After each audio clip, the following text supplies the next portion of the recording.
Faked myself out there on that one, didn't I? InShalla and Ashe, welcome to the Daily Snippet. And I was running a little bit like a snail today, but welcome to the show. I am Tonya D, holistic Sha'medium and subtle energetic surgeon, and it's Thursday, December 2nd. And if you have yet to grab my Musing Moon meditation, it's ready for some exploration. It's another juicy moon, by the way. And I live by the moon, reflector energy, but we are really at the tip of an iceberg. It's kind of unnecessarily to talk to yourself, kind of talk yourself out of something due to not having any proof, but we know when we get that gut feeling, it's this inner knowing, or we have that otherworldly vision that's a little bit out there. But it really is a patience game, or a game of patience and just giving things time and space. So it's like that song, Don't Stop Believing by Journey. That was popping in my head this morning. Kind of Sandalphon. Sandalphon's the archangel of Pisces, and that's how he communicates to us, is through music, basically, or messages, downloads. So I would download that tune into believing what you are yet to see in the physical. But today, let's see if I can do this properly today. Dun, dun, dun, dun. Oh, give me a second. Oh, I did it, kind of. There we go. So today we have a Yangwood Monkey Day in the elemental realm. Have you ever noticed that how we have some water in the month stems? It seems to be more flow instead of all that earth that we had at the beginning of November. But don't get too excited because we get a new month energy on the 7th of December. But for now, you know, we have water hidden in all the branches. So the day is supported in unseen kind of magical ways, along with a hidden friend in the month as well.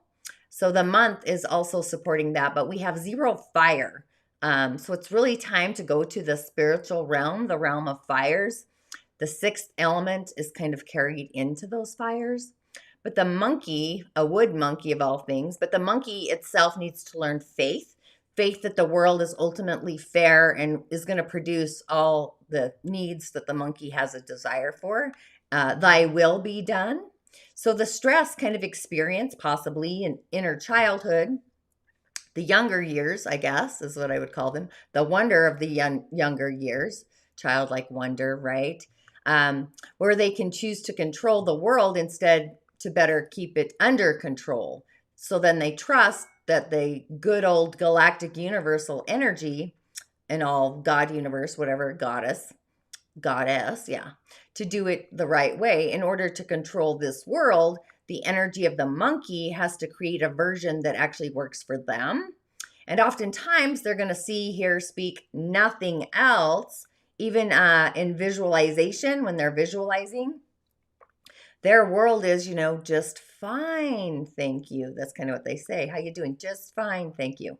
And then they have this steely glaze, this woo, that says don't tread further into that subject. So then it becomes like the river of denial, self-denial, that the energy for the monkey is in, or they can deny themselves something that they want in order that they won't be denied something subconsciously that they actually really want at a deeper level. Oftentimes, they don't even know what that even is. And also, there's kind of this payback configuration somewhere that they have to do this payback. And the monkey doesn't really trust the universe to exact their revenge. And often, it takes it upon themselves, their own power, to do it themselves. So then the frustration comes from in controlling one's world and paying someone back for a real or even an imagined kind of slight. So it tends to have this scorpionic kind of effect. But the monkey will turn this energy on themselves in order to get the results that they want. So in order to control their world and exact their revenge, they go ahead and they deny themselves something in order to achieve that. And it then progresses into anger, and it builds up due to their efforts, all their efforts to kind of control their life, which, you know, we really don't have control. That's another delusion, but still it's not going to go the way that they want. So the monkey, and when I say the monkey, I'm talking about the energy of the monkey, It's also the bladder meridian. But the monkey who holds on too tightly to the world will oftentimes find that fate will just yank it all away from them periodically. Um, Sometimes the energy of the monkey seems to have a dualistic kind of personality. And this is one who, was open, affectionate, and demonstrated all the juice. And then there's another aspect of this personality that will kind of override and the natural kind of inclination and just kind of have their own decree that for whatever reason, they're not going to control this aspect and also not allow it to express itself very often. Just kind of placing the duty before his own needs, the duty, doing the deed. So in whatever area you're experiencing something you want to change very badly, but it doesn't seem to budge or it just won't budge, look to see where you might have a greater subconscious need to fulfill, so you kind of will deny yourself that very thing, that very essence, whatever it is. So you need to reverse the energy and let it go so that you get what you need and really allow the universe to dispense the justice in whatever way it views. Generally it's through the eye of God. That's more appropriate, even if that is no justice at all, the benevolence there. So this monkey energy, it needs to let go and just allow life to flow. It's also, like I said, it's connected to the bladder in a funny way, but I won't go into that. But really kind of just step back and detach and watch it all play out on the movie screen, the visual, and realize there's really no reason for everything. That's why the affirmation for this energy is I am faith. So everything has the monkey energy somewhere, every body in their chart.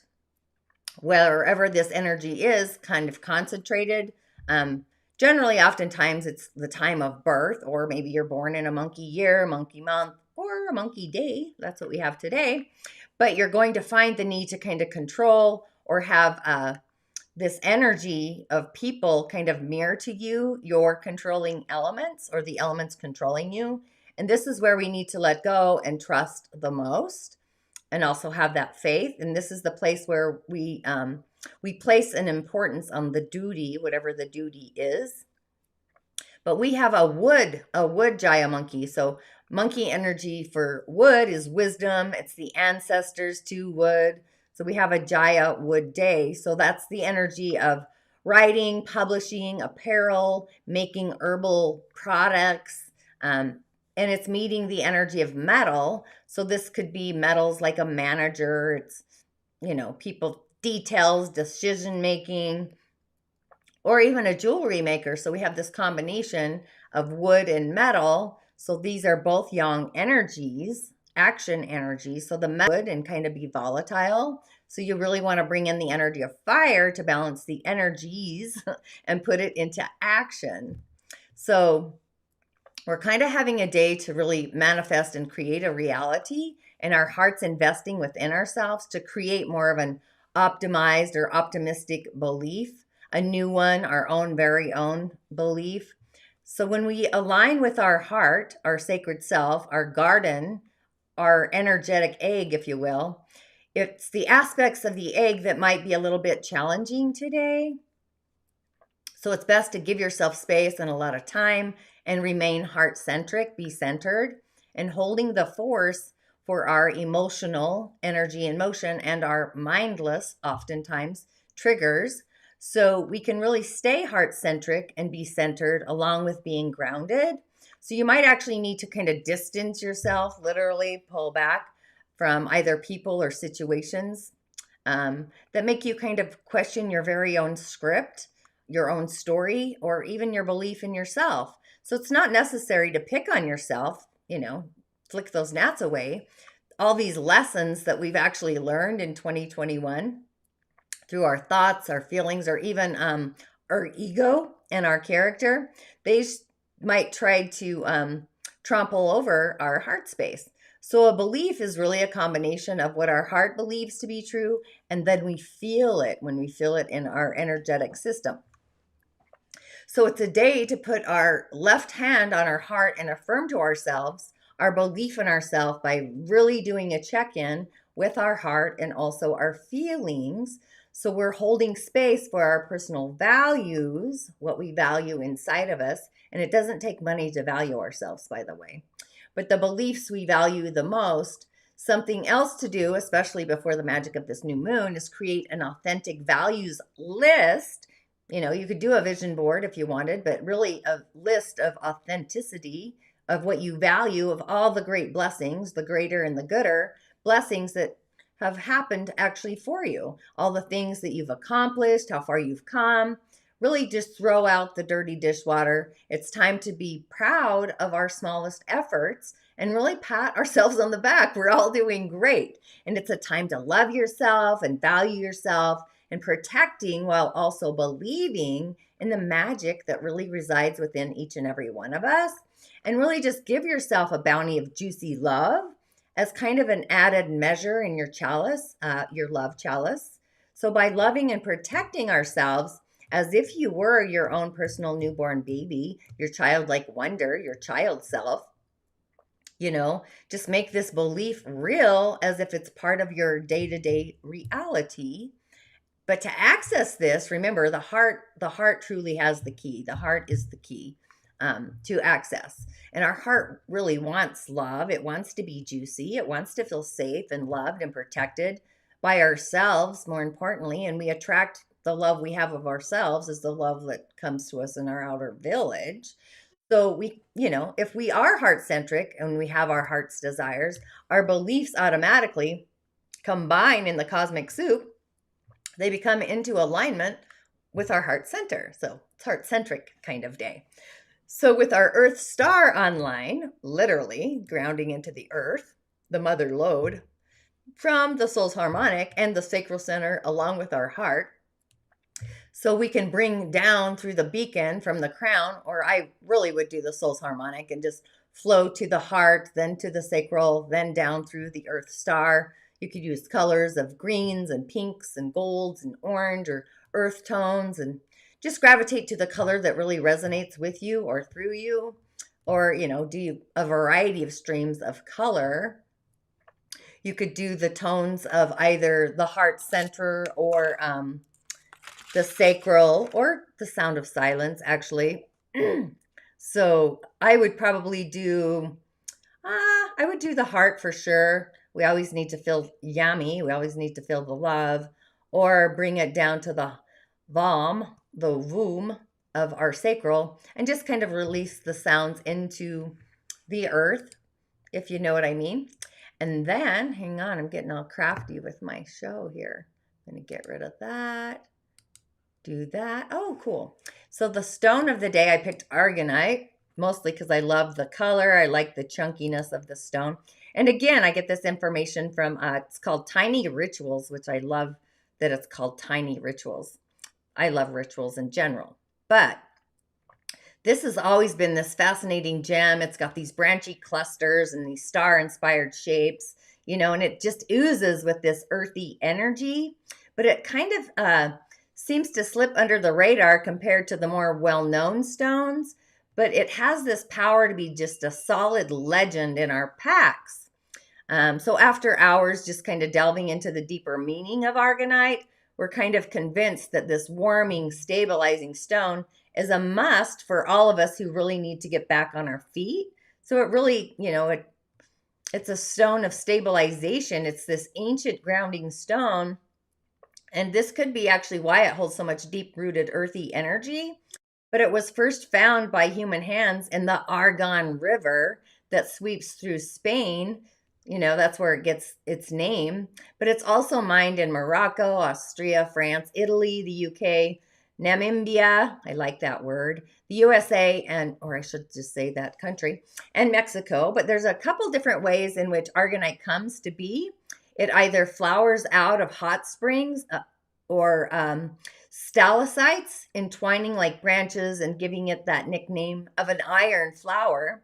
Or if it's found in the lining of mollusk shells tucked in with the mother of pearl, coating and bringing a pearly prettiness to the shell. But it's also commonly found in the shape of star clusters, which carry their own magnificent meaning. So these star clusters, they have this exceptional grounding quality, and they truly capture the stable aragonite meaning for which the stone is so loved. So aragonite eventually will become calcite if it's left, which means it also shares the potential for those healing properties as well. So it's this fascinating, the form is just, it's juicy, right? But as it essentially preserves and protects ancient fossils by stabilizing them. So this vibe is very much in keeping with the wonders of the stone, because it's all about keeping us connected to our elder earth as well. It's usually found really in colorless shades, but there are a few varieties that kind of come through. There's blue aragonite that kind of has a softness for our emotional transitions. Yellow, that's full of the warming energy that can really ground us down and get us centered in our lower energetic centers. Even though it connects to the root, root to the crown, it also encourages us to take responsibilities for ourselves. It's just a magical stone, but its connection to nature herself runs really deep. So if you feel like you've been floating in the spiritual space for way too long, or for those who have lost their connection with the world below their feet, the stone really pulls us upright and keeps us steady and stable. No matter what's going on, it keeps us heart centered. It's only when we are connected to the here and to the now, and we're able to withstand the winds of change, that we can really show up for ourselves and others and thrive to our fullest potential. So even if you feel like maybe you have mental health or hormones are just all over the baguette, I guess, or all over the place, this could really be a tonic to bring you into balance. It's awesome for melting away emotional fatigue. It supercharges anger that is lingering in our body. It dissipates it. So when we get rid of these lingering stress factors, we can find that our body really follows suit magically. So suddenly we can sleep better, tension headaches are released, our muscles don't feel so tightly wound and bound. But it's also this vibrant, nurturing stone that can really bring warmth to the extremities. So it's perfect for those who always feel like they're locked down in the cold, like maybe your hands are always cold or your feet, because it rouses the root center. It builds on the energy and the vitality, and it really encourages the body to heal a lot faster. It's even been said to delight the body for helping the body deal with nerve damage, broken bones, or any ailment that's really disrupting our natural flow and our organic harmony. As far as the mental and the emotional, this is integrity, stability, balance, and the belief in one's own self, which is highlighted in the season of Sagittarius. Our belief, we're in our own inner corridor of what our heart believes to be true, especially today. So these are all the elements that help us to feel more stable in this world. So this is exactly what aragonite promotes. It's an excellent talisman for those who feel too flighty or as though they are constantly being pushed down. It's infused with solid grounding power, meaning that it helps us to find our footing and dig into our roots to become an unshakable force. And it does this without making us stubborn, but instead encourages us to have the flexibility of our mind.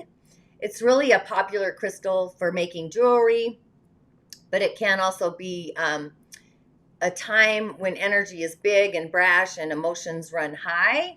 It helps us to temper these moods that are tumultuous, and instead it fine-tunes our focus and it directs our energy into a more constructive place. It helps us to find patience, acceptance, and to really just let go of anger and that emotional stress.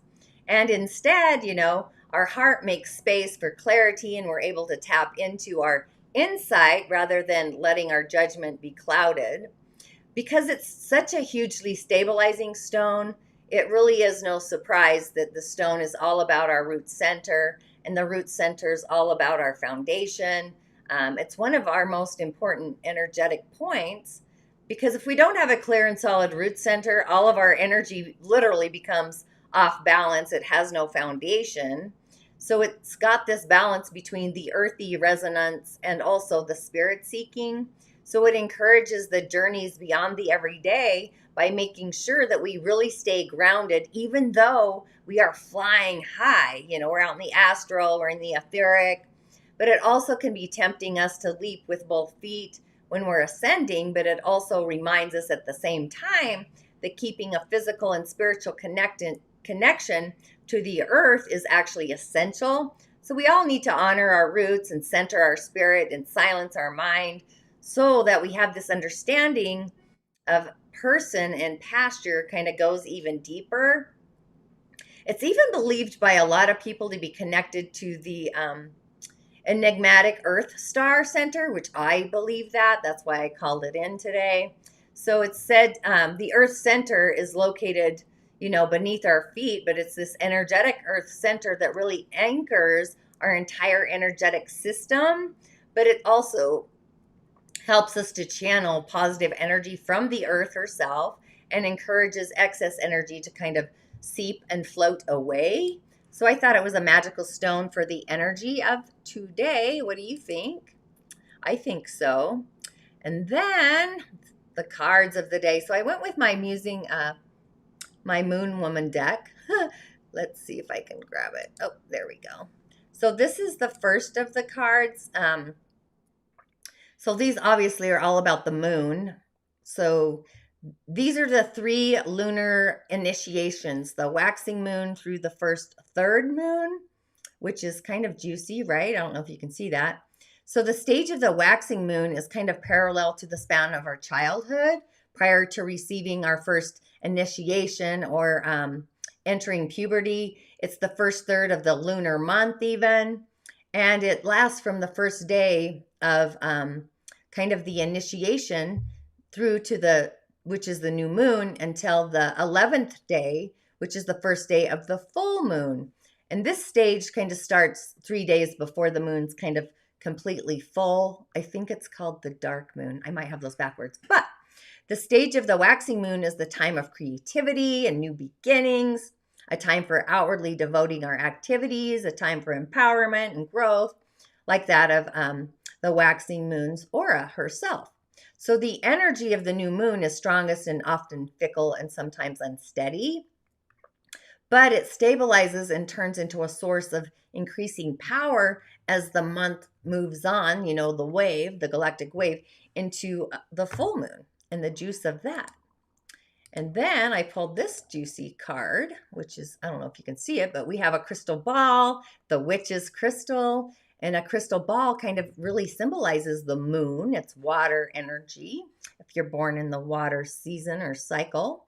But it's a pure crystal ball for a deeper observation where we can kind of look into the past, the present, and the future. So it's a tool for looking and also observing inwardly, our inward journey. And when we're observing the ball for a long time without diverting our eyes, it really is a mirror, and it's a reflection from within our soul that can be discovered within ourselves. And the crystal ball just allows us to kind of encounter ourselves into knowing who ourselves are from the inside. So the magic ball, which I have one, go figure, it symbolizes both the feminine or the ancient feminine wisdom, and along with the observation and also the listening. So at this time of reflection and go inwardly to seeing ourselves in that mirror. So I would say do this, the juice, you know, especially we've got this magical freaking moon right at our corridor here. And then I have, there we go, the goddess. And we're all goddesses, right? We're all shining, we're luminous, we are goddesses, and we're all the colors of the rainbow. They're all within each and every one of us. We change as the moon changes, and the goddesses are the same. Even though they have the same face, you know, we all are an amazing woman, a grandmother. We fill up, we're full, and we also empty. So we have this endless circle of life, and we are one, and we are also the same as the goddess. We're the same of the origin of the soul, the same soul, slipping into different stories. We're curious, we're mysterious, we're mystics. And we appear and we disappear, and we fall and we rise, and we're alive, and we're also ascending. We're dead, supposedly. Spirit never dies though, right? But we're always changing and returning to life through the cycles, just like nature. So we are the great goddess, and we're always the same woman, and we all are the three-faced goddess all at the same time. So I say love and live by the moon. I say that quite often. I love the moon. The moon is still in Scorpio right now. But an affirmation to get us on our way. It might be a wonky day. My morning was a little wonky, not going to lie. But welcome to the magic of the universe, right? And just know that the universe is in alignment to resonate with our highest blessed self. And we generally get in our own way sometimes, or oftentimes we kind of create our own chaos magically sometimes. But I would affirm that I am accepting my life, my heart's desires, or accepting the life my heart desires, and releasing the strings. You know how we get attached by strings? Woo! The strings of life that really no longer serve us. And honestly, just be excited, be grateful, know you are blessed, and know that the best is yet to come. We're in these thread lines, and we have to look beyond the starry, starry night that we're in to keep the juice flowing. So thanks for tuning in. Sorry I was a little late today. I was snail time. And I will see you on the other side. Blessings.